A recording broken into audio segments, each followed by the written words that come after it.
Little Bear's Visit. Grandmother and Grandfather Bear. One day, Little Bear came to visit Grandmother and Grandfather Bear in their little house in the woods. This was something Little Bear liked to do. He liked to look at all the nice things, the pictures, Grandmother's flowers, Grandfather's toy goblin that jumped up and down in the jar. He liked to put on Grandfather's big hat and say, "Look at me!" And he liked Grandmother's cooking very, very much. He had some bread and jam, cake and cookies, milk and honey, and an apple. "Have some more," said Grandmother. "Yes, thank you," said Little Bear. "I am not eating too much, am I?" "Oh, no, no," said his grandmother. Then Grandfather said to Little Bear, "We'll have lots of fun today, you and I." "Yes," said Little Bear, "but Father Bear told me not to make you tired." "Me tired?" said Grandfather. "How can you make me tired? I am never tired." He got up and did a little jig. "Never tired," he said, and sat down. Little Bear laughed and clapped his paws. "Do you know what?" he said to his grandmother and grandfather. "What?" they asked. "I like it here," said Little Bear. He hugged them. Little Bear and Grandfather had all the fun they could think of. Then Grandfather Bear sat down. "Now we can have a story," said Little Bear. "Good," said Grandfather Bear. "Tell me a story." "No," Little Bear laughed. "You tell me one." "Then I must have my pipe," said Grandfather.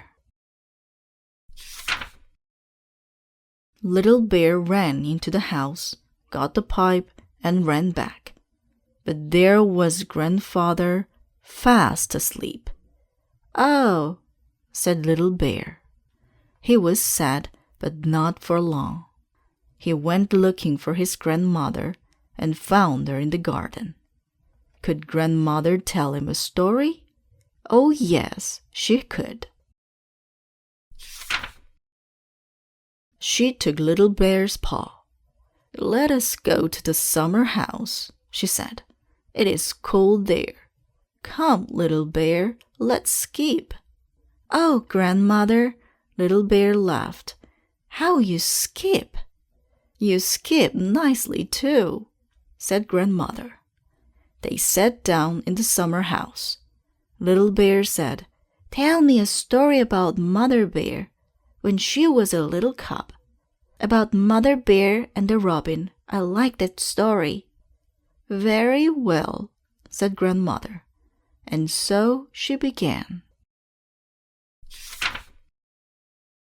Mother Bear's Robin. One spring day, when Mother Bear was little, she found a baby robin in the garden. A baby robin too little to fly. "Oh, how sweet you are," she said. "Where did you come from?" "From my nest," said the robin. "And where is your nest, little robin?" asked Mother Bear. "I think it is up there," said the robin.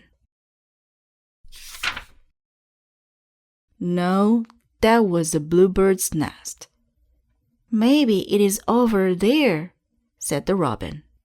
"No, that was an oriole's nest." Mother Bear looked all over, but could not find a robin's nest. "You can live with me," she said. "You can be my robin." She took the robin in the house and made a little home for it. "Please put me by the window," said the robin. "I like to look out at the trees and the sky." Mother Bear put it by the window. "Oh," said the robin, "it must be fun to fly out there." "It'll be fun to fly in here too," said Mother Bear. The robin ate, it grew, it sang. Soon it could fly. It flew about the house. And that was fun, just as Mother Bear had said. But then one day it was unhappy. Mother Bear asked, "Why are you so sad, little robin?" "I don't know," said the robin. "My heart is sad." "Sing a song," said Mother Bear. "I cannot," said the robin. "Fly about the house," said Mother Bear. "I cannot," said the robin. Mother Bear's eyes filled with tears. She took the robin out into the garden. "I love you, little robin," she said, "but I want you to be happy. Fly away if you wish. You are free." The robin flew far up into the blue sky. It sang a high, sweet song. Then down it came again, right down to Mother Bear. "Do not be sad," said the robin. "I love you too. I must fly out into the world, but I will come back. Every year I will come back." So Mother Bear kissed the robin, and it flew away. "And it came back, Grandmother, didn't it?" "Oh yes, little bear, it came back, and its children came back, and its children's children. Here is one now."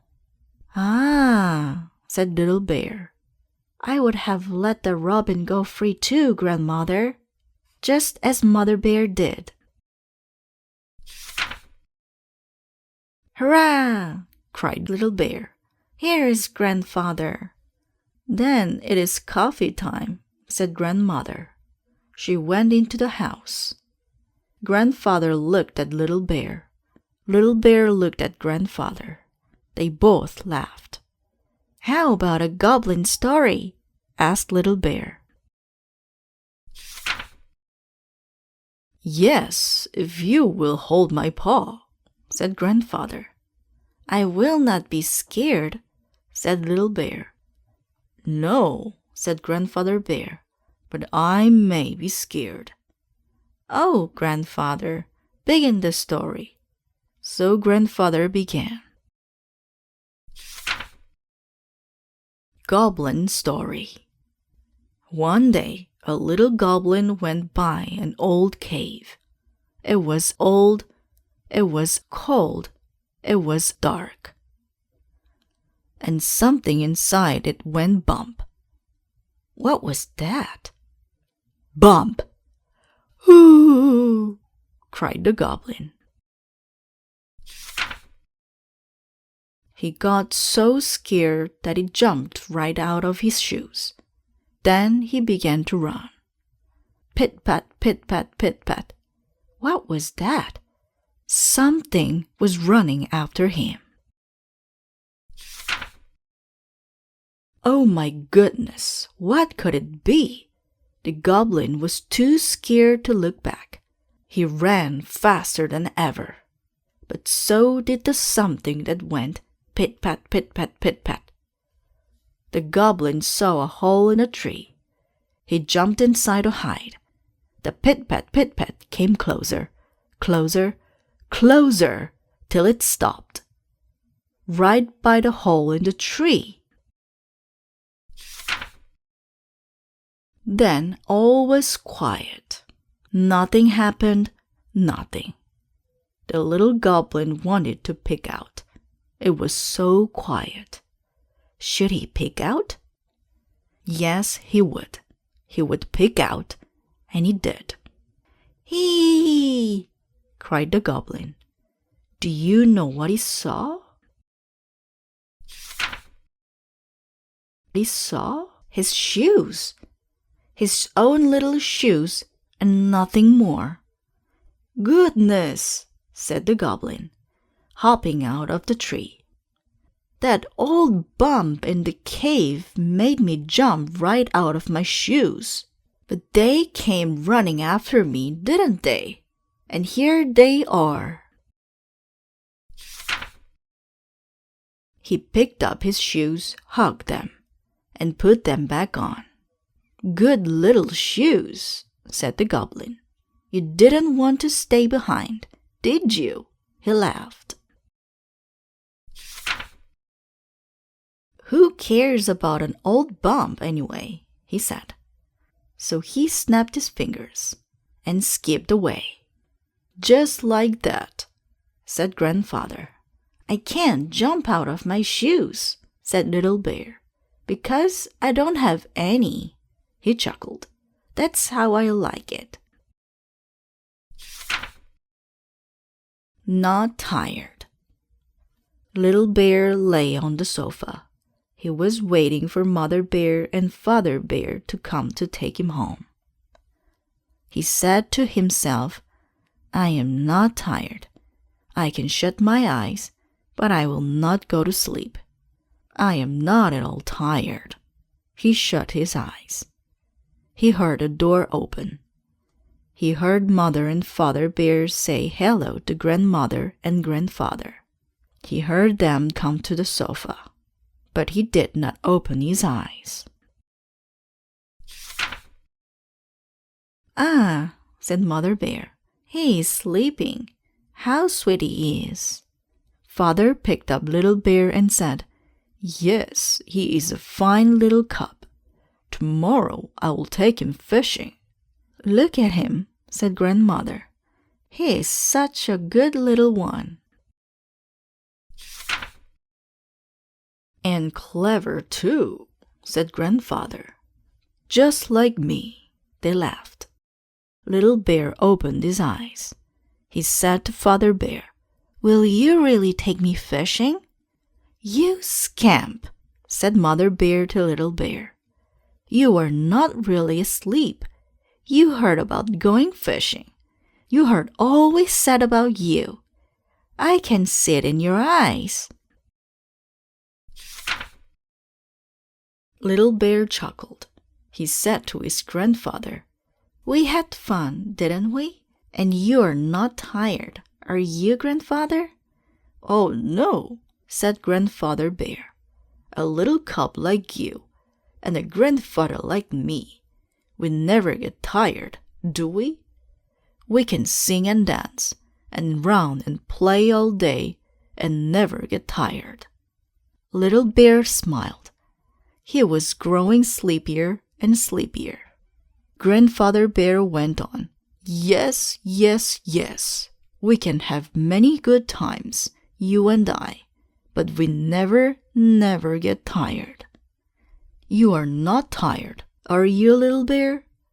"Little Bear," said Grandfather, "are you tired?" Little Bear was not tired. No, Little Bear was fast asleep.